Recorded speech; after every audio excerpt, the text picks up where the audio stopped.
I started canvassing with Clean Water Action in 1984 when they were in Sloan Street, South Orange, New Jersey. And I continued working with them and canvassed direct until 2005.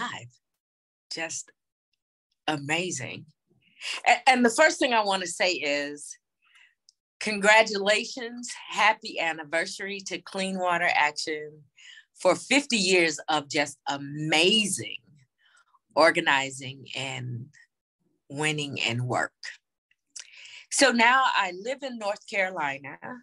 I work with different groups, but mostly I am a baker. But I like to stay involved because I just learned at Clean Water Action that people make a difference. So in different campaigns, I'll get involved. In fact, right now, I am in a hotel room in Georgia because I'm down here working on the Senate and the governor's race, along with others. First of all, I love the fact that Clean Water Action, the key in there is action.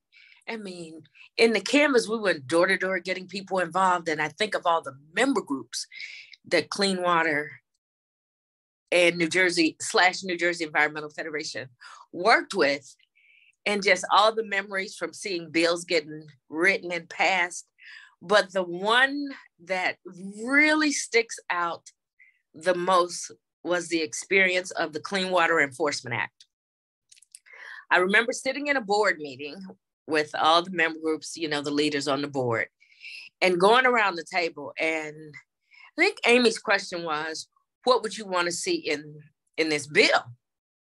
Because in New Jersey, there was just no enforcement of environmental laws. Companies just did whatever, more or less, they wanted to. So going around the table, different member groups said what they wanted to see. I want to see automatic high fines, mandatory jail terms. I remember one of the members said, we should make sure that the head of the company who makes the decision is the one who gets the jail fines, and not the managers who are just carrying out what they're supposed to be, or they're supposed to do. But what was so powerful to me was that we went around that table with members who were working with their own group saying, ooh, I'd like to see this, a wish list. And then organizationally, they talked about who would be the state senator and the assemblyman who would introduce this bill, and just talked about building that and everything that went into getting this bill passed. And I remember in Asbury Park at the shore, the day that all our canvassers and board members came together when that bill was signed into law. And of course, Congressman Pallone was there. But to me, that was one of the most powerful memories.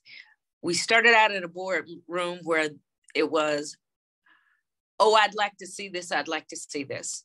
And then finding the person who would introduce the bill and, you know, going into communities, organizing across the state, getting it passed, and the Clean Water Enforcement Act became law. And one of the key things that we talked about at the door was automatic fines, mandatory jail terms. And it happened. And that experience continues today to just remind me that when people get together, you know, we're government, we make those decisions. We have the power to get it done. And I'm sure there are organizations and people across the country who work with clean water in any capacity who have one of those same stories. And that's what just makes this 50 years so powerful. And, you know, we're just going to continue that. I always say we, I still feel such a part of the organization. And that's my fondest memory. The Clean Water